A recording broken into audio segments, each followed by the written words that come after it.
नड़िया चकुली बा नड़ियार सेट दोसा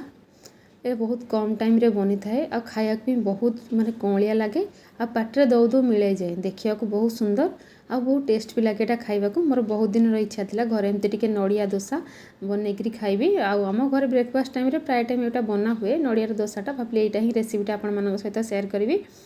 से मुझे गोटे ग्लास अरुआ चाउल को 4-5 घंटा हम भिजेक रखी आउ गोटे ग्लास अरुआ चाउल मुझे नहीं पूरा गोटे नड़िया मो पाखे नड़िया थी कोरीनेली आउ कि अरुआ चाउल दे सारापर से नड़िया कोरा को दे अल्प किसी पानी देकी पूरा फाइन ग्राइंडिंग करदेली एमती गोटे जगार रखीदेली किसी समय ता भितर मुझे इंस्टांट बनईबी से टिके समय केवल रखीदे ये गोटे पैन देदेली अल्प किसी तेल आ दोसा सहित आम निहत चटनी खाइबा से 2 प्रकार चटनी आज बनईबी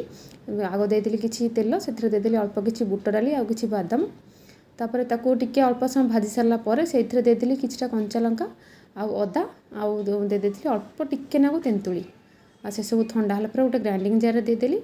से देदेली अल्प किसी नड़िया आगुरी रखीदी किछिटा सोला देले एमती टेस्ट भल लगी था किसी सोला देकी धनिया पत्र देकी ग्राइंडिंग करदेली गोटे अल्प किसी छुंक मारदेली छुंक देदेली तेल सोरिष और भृषंग पत्र देकी छुंक करदेली अल्प किसी लुण देकी एमती मिसेकी गोटे साइड रखीदेली रेडी हो गला नड़िया चटनी एवं बनवा टमाटो चटनी से देदेे गोटे पैन रे अल्प किसी बुट डाली किसी काश्मीरी चिली अल्प किसी रसुण पियाज 1 इंच अदा आउ किछिटा कंचा लंका से सब को देकी टमाटो 4-5टा कटा पकई अल्प किसी समय भाजी सारा पर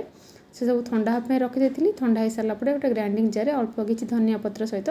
ग्राइंडिंग करदेली से सेम माने प्रोसेस रे मु छुंक मारची एठी से तेल रे टिके सोरिष और भृषंग पत्र देकी चटनी रे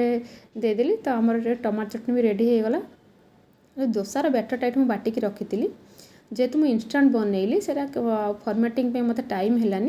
से दे दीजिए किसी इनो देले आमर जल्दी एमती फ्लपी हो जाए आ दोसाटा सांगे सांगे आमर बनी जाए थाए जदि आप इनो न देवाक चाहूँ ताले आगुरी 6-7 घंटा ताको एमती बाटिकी रखीदेवे ताले से भी फर्मेटिंग हो मुझे इनो दे देछि सांगे सांगे देखो केते जालीदार बनी और यहाँ बहुत कम टाइम रे बनी जाए पूरा इंस्टांट बनी जाए आपण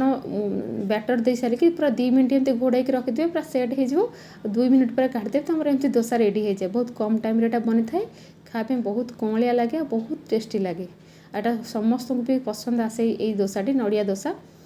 आपण मैंने बनईकि निहाती भाव ट्राए करूँ आपण मैं देखा केते कौलिया बनी एमती गोटे मुठा करदेवे ना गोटे मुठा भितर पूरा रही पाटे देले पूरा पाटे एमती मिले एमती गोटे मुठा भितर आपण चापिकी देखा एमती रही जाए आपण मैंने निहाती रेसिपीटी बनईकि ट्राए करूँ पुणी देखा आप नेक्स्ट वीडियो रे गोटे नुआ रेसिपी सहित रही बाय बाय।